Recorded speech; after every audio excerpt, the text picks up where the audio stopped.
going to tell you a story here about those two guys, Gerd Kanter and Daniel Ståhl, in relation to the strength training that we have been doing. So first I'm going to talk a little bit and show you a couple of films about those guys and a little bit background. Then I'm going to go into a little basic way of looking at strength training from our point of view.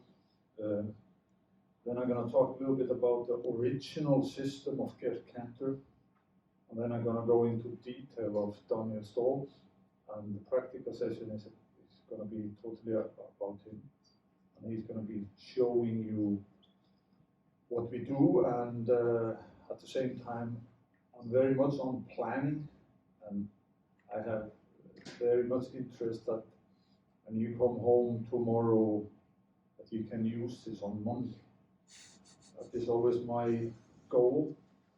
People go to a course to learn something, and it can be so simple that you can actually use it on Monday. I've coached 57 athletes from 10 countries. This is the top 10 list. And of course, what I'm mostly proud of are I have 3 guys that have thrown over 70 meters in the discus. And 2 of those are Swedish, and then Gerd Kanter. And then I'm also a shot put coach. And the 2 green there on the bottom are the ladies that have done best with me. Christina Sherwin in the javelin 64.83 and Fanny Rose in the shot put 19.42. Otherwise, it's an international group. We call ourselves Global Throwing, it's my company. And has been an unbelievable experience to go through all those cultures of different countries, different religions, different people from 10 different countries. And I actually have an anniversary as a coach, 25 years I've been working with this. These are the medalists. I have 10 more in the top 8, top 12, but there are 5 medalists and total of 20 medals. Gerd Kanter, world and Olympic champion. Daniel also world and Olympic champion. And Joachim Olsson, the Dane in the shot put, European indoor champion. Simon Pettersson and Fanny Rose last year, silver in the Olympic Games, and Fanny silver in the European indoor, first lady in Sweden ever to have a shot put medal. It all started more or less with this guy.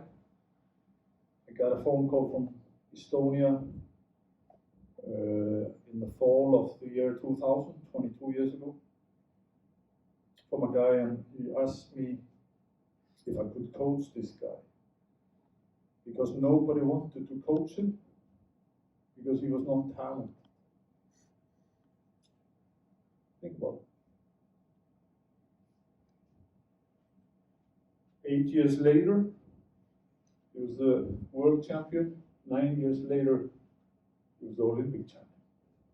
And during those 8 years, he came 70 times to me with me or to me where I was living on training camps.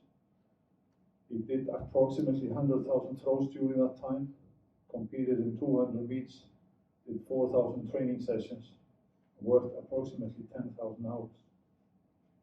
And it all ended up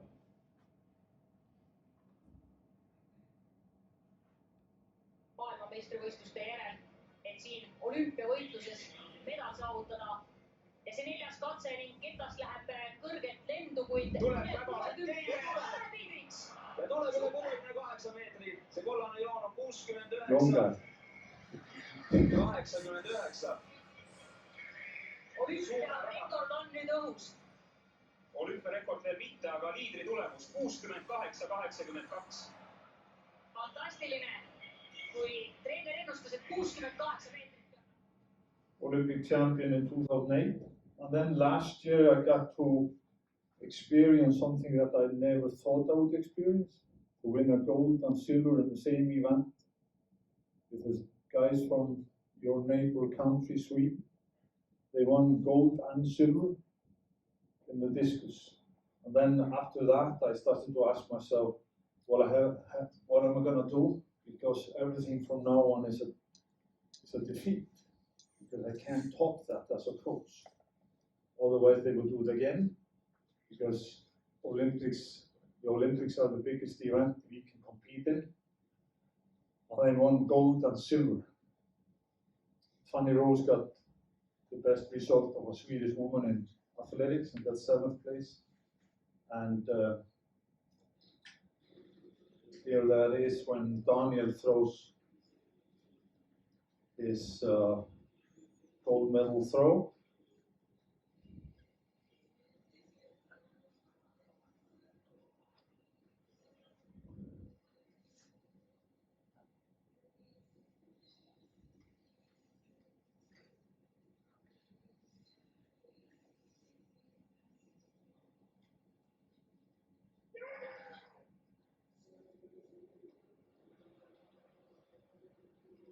$68.9. It was a big relief because we had to wait for a year because of the COVID.